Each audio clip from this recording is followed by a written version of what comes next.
السلام عليكم أصحابتا كحرا جنال كيغا ميل وليبا وأدوني ديك جوجتان واند إسلامية سود وهذا مركو waxaan rabaa inaan aad ugu mahad celiyo gabdhaha Soomaaliyeed runtii oo iyagu aad uga helay astaamihii aan soo galiyay markii ugu dambeysay iyagu ahaa maxaa sababa in qofku marka uu ogaado in adigu aad dhab u jeclaatay uu isbedelo oo sidii uu ahaa uu iska bedelo ama xiriirka uu soo jaro ama xiriirka uu gaabiyo ama qofkii aad ku taqaano uu noqon waayo runtii gabdhaha waxaad moodaa horta astaamahaas inay iyagu u baahnaayeen oo qof walba markaan eegay commentiyada aad ii soo dhigteen runtii ay ka muuqatay in qof waliba horta uu dhibkaas haystay badi una la asnaa meel uu jahada u dhigo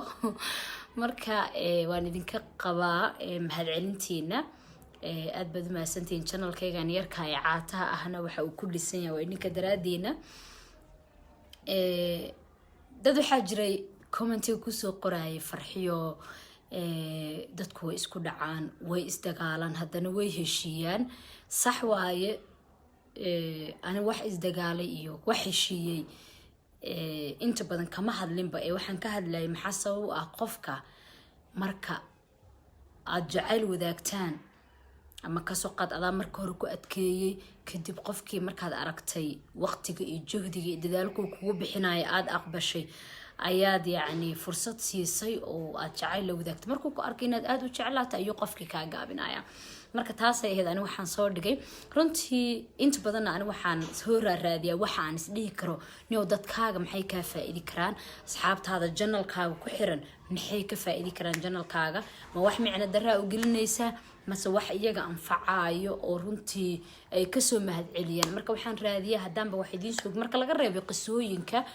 oo iyagu la ii soo diro waliba qisooyinka la ii soo diro waan soo kala xushaa waxaa laga yaabaa qaar dad waxay ii soo direen qisooyin aan sheegi karin ama runtii aanan anshaxa ku wanaagsanayn waxaasoo kale ani marka ma soo gudbin kari qofka waxaa laga yaabaa inaan meesha kula taliyo oo dhaho walaalo ilaahay ku dhib yaray laakiin aniga channelkayga qisadaas ama soo gelin karo way igu adag tahay ama dad kale to iga firfircoon raadi oo iyaga ku soo geliya inaan dhaho marka qisooyinka kale inta badan ama jacaylka iyo dagaalka iyo khiyaanada iyo dadka ii soo diraan waqti badan aan geliya runtii waan soo diyaariyaa waan inii soo geliya marka qisooyinkaas marka laga reebo inta aan idin soo diyaarinayo waxaan jeclaa astaamaha horto waxaan ogaaday inaad aad uga heshaan marka waxaan isku dayaa wax markaas qofka uu isdhihi karo ani farxii ahaan waxa ay anfacaayo nafteedan ka soo qaadaa ka bacdi idinka idin soo geliya marka horta waxaan rabaa ina ii soo sheegtaan waa asxaabta ma rabtaan astaamaha ha noqoto nacaybka jacaylka horumarka aaminaada yani guulaha qofka in astaamaha lagu gaar inaan ii soo badiyo astaamaha ma rabtiin commentiga iigu soo reeba haddaad rabtaan inaan astaamaha aad u soo badiyo oo aan idiin soo geliyo commentiga horta iigu soo reeba anigana waqtiga ku bixin doona waxayna ii tahay dhiirigelin in waxa idinka jeceshiin oo arabtaan aan idiin soo geliyo sida aad iigu sabood gareysaan markaan waxa idiin soo geliyo taada idinkaga mahad celinayo maasha Allah ilaahay ay inii sharfo sida ay sharaftaan mar waliba marka waxa iigu qosol badnayd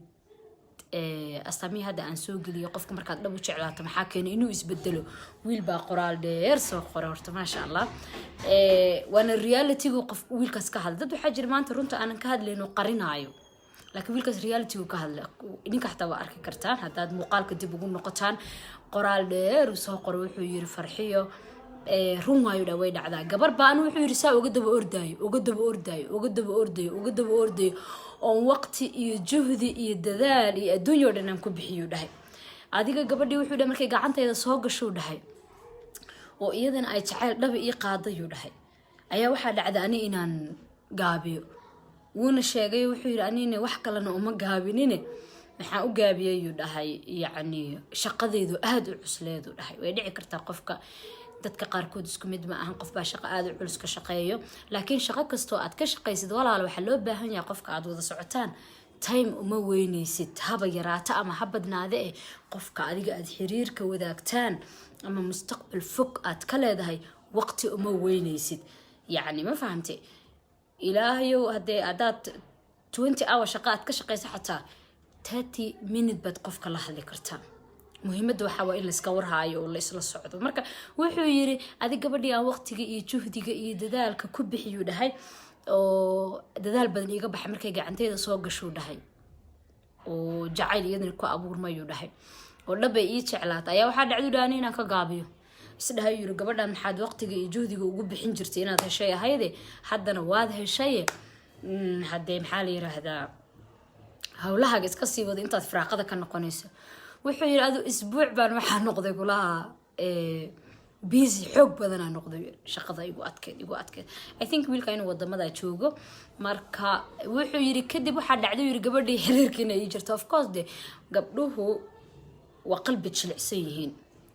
wana daacadnimo badan yihiin marka in yaroo luqaafaa laga reebo haddana mar hadday go-aan kaa qaadato gabadha waa siday kaaga qaadatay marka wuxuu yiri isbuuc markay aragtuu dhahay inaanan ahayn ninkii shalay oo week ay jeedaalinaysu dhahay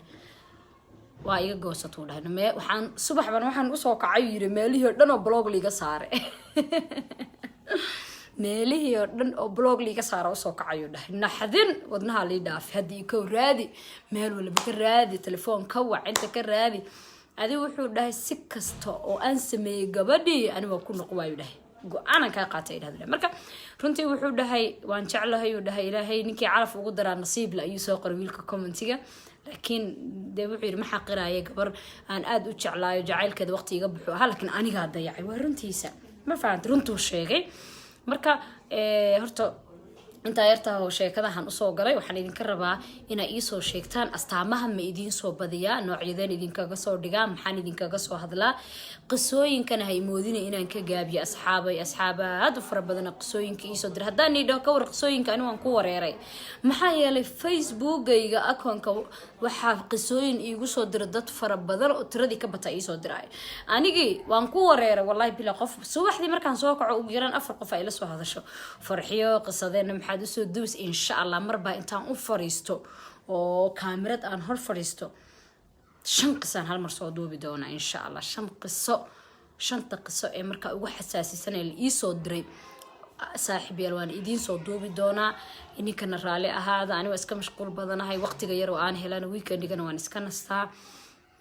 marka hadii mar walba qiso lama soo gelin karo marka qaarkood asxaabta wax kale ugu soo tuuraa waa aragteen laakiin insha Allah qisooyinka Facebook ay ugu soo dirteen hamoodina inaan iloobay waa soo duubay hal mar intaan u fariisto soo yaani tafaftiro moogta sheekada markuu qof ku soo dirsido uma soo gelin karto inaa soo yaro tafaftirtaayo waxyaabaha qaar oo aan la sheegi karin ka soo reebtaa waaye